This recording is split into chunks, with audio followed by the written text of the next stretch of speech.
नमस्ते दोस्तों, आज मेरा यूट्यूब में आपका स्वागत है। तो आज मैं मेरा यूट्यूब में जेसीबी का जो एक्सल है, रेयर एक्सल जो है, उसके बारे में मैं आज आपको बताऊंगा। तो रेयर एक्सल जो रिजिड एक्सल है, उसमें ब्रेक जो है वो ऑयल इमर्स है, यानी कि उसमें उसके अंदर में जो ब्रेक्स है वो अंदर के साइड में ही होते हैं। ये जो प्लेट आप लोग देख रहे हैं, इसके पीछे के साइड में ही आपको ब्रेक लगे हुए दिखेंगे। वो ब्रेक की प्लेट्स होती है, यानी कि ब्रेक की प्लेट जो है वो ऑयल के अंदर में होती है। तो आज मैं आपको पूरा क्राउन पिनियन जो है वो ओपन होने के बाद में उसके अंदर में क्या क्या सिस्टम्स है, कौन से पार्ट्स है, उनका कार्य क्या है, इसके बारे में मैं आज आपको बताऊंगा। तो सबसे पहले ये जो पोर्शन आप देख रहे हैं इसे योक बोलते हैं, और योक के ऊपर ये चेक नट होता है। ये चेक नट ओपन करने के बाद में ये जो योक है, ये जो मैं आपको एरो से बता रहा हूँ, एरो थोड़ा बड़ा कर लेता हूँ। ये जो योक है, ये योक आप बाहर स्प्लाइन में से बाहर निकाल सकते हैं। यहाँ पे ये जो पिनियन है, पिनियन को स्प्लाइन होते हैं, और अंदर में ये बेरिंग्स होती है। बेरिंग्स के अंदर में एक जो आप देख रहे हैं, एक कोलैप्सिबल वॉशर होता है। ये कोलैप्सिबल वॉशर बहुत ही महत्वपूर्ण होता है। बहुत सी बार क्राउन पिनियन चेंज करते टाइम लोग कोलैप्सिबल वॉशर को ध्यान देते नहीं है, लेकिन वो कोलैप्सिबल वॉशर आपको जरूर डालना है। एक लॉक वॉशर जैसा होता है, उसे कोलैप्सिबल वॉशर ऐसे बोलते हैं। तो ये हो गया जेसीबी का पिनियन और ये क्राउन व्हील। इसके बाद में भी मैं आपको इसको पूरा आपको बताऊंगा कि अंदर में क्या क्या ये है। तो दूसरी ये बात है कि ये रिजिड एक्सल होने के बावजूद ये जो क्राउन व्हील है, क्राउन व्हील में लगभग 37 यानी कि 37 उसके दांतें आते हैं, टीथ आते हैं, और पिनियन को 11 आते हैं। और जैसे ही ट्रांसमिशन से जो प्रोपुलर शाफ्ट, यानी ट्रांसमिशन से जो घुमाने वाला शाफ्ट जो है वो इस योक को घुमाता है, योक पिनियन को घुमाता है, पिनियन क्राउन को घुमाता है, और इसके अंदर में बेवल गियर होते हैं। वो भी मैं आपको जल्दी बताऊंगा।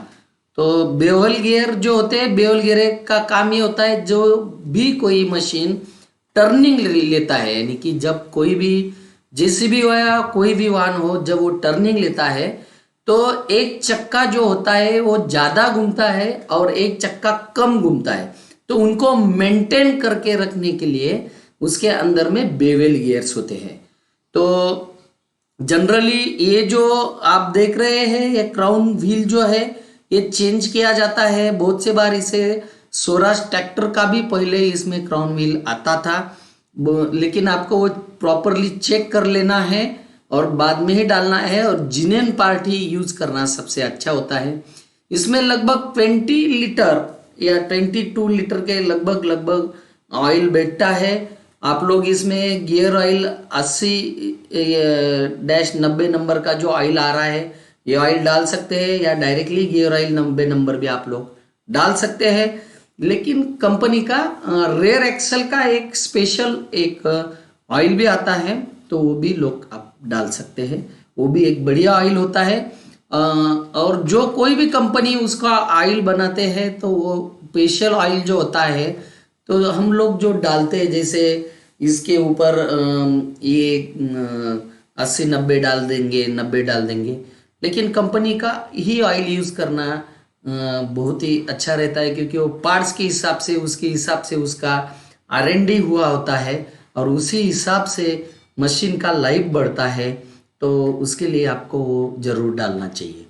तो ये प्लेट आप देखते हैं, ये प्लेट के ऊपर ही यहाँ पे आप बहुत ही पतला बारीक सा एक होल दिख रहा है आपको। तो वहाँ पे ब्रेक का ऑयल एयर निकालने के लिए एक निप्पल होता है, और एक साइड में ब्रेक का पाइप बैठता है।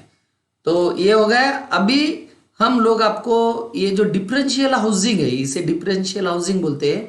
इसके ऊपर बोल्ट्स आते हैं। ये बोल्ट्स ओपन होने के बाद में अंदर के साइड में आपको कैसे तरीके से दिखता है ये मैं बताता हूँ। देखिए, ये क्राउन व्हील जो है ये छुट्टा हो गया है। क्राउन व्हील को मैंने पहले ही बोला कि इसको 37 टीथ आते हैं और इसको 11 टीथ आते हैं। तो जब भी एक 11 टीथ वाला घूमता है, तो ये ज़्यादा फास्ट घूमता है और ये कम घूमता है, इसी की वजह से मशीन को टॉर्क भी मिलता है।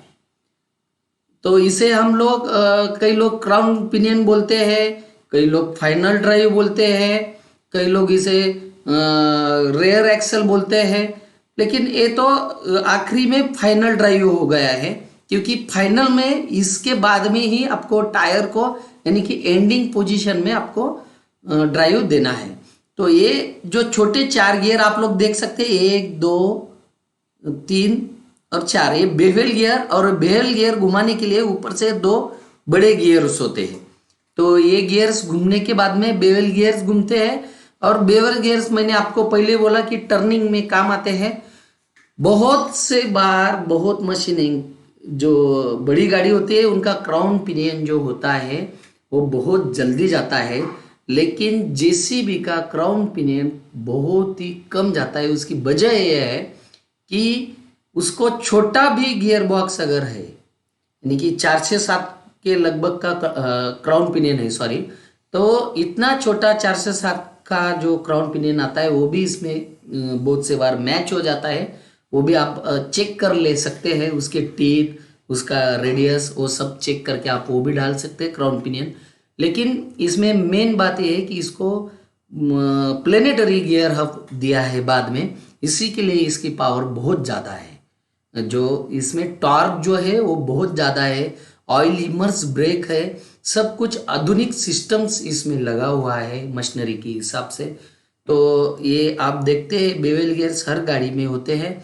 जब भी आपका ऑयल लेवल्स रेयर एक्सल में कम हो जाता है, तब बेवल गियर के ऊपर एक कॉपर के जो वाशर्स है ये चले जाते हैं, और ये जो हाउसिंग है डिफरेंशियल हाउसिंग ये खराब हो जाती है। तो आपको उस टाइम में बहुत से बार RS1 RS2 के वाइशर यानी कि ओवर साइज 1 या 2 के वाइशर्स मिलते हैं, और वो वाइशर डालने से ये कम हो जाता है, वाइशर बढ़ाने से और इसका थोड़ा काम करने से हम लोग इसको वापस रिवर्क करके काम में ला सकते हैं। लेकिन सबसे मेन ये है कि अगर आप लोग ऑयल लेवल प्रॉपरली रखते हैं, तो मेरा अभी कम से कम 22-23 साल का इसमें एक्सपीरियंस हो गया है।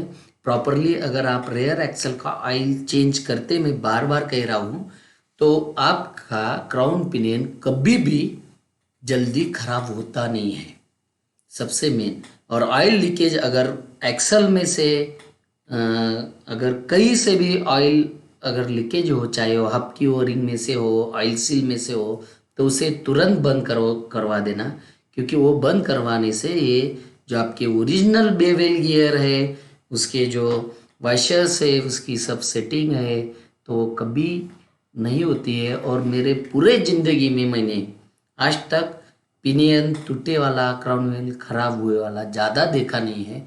बहुत ऑप्शनल केस में ये खराब होता है।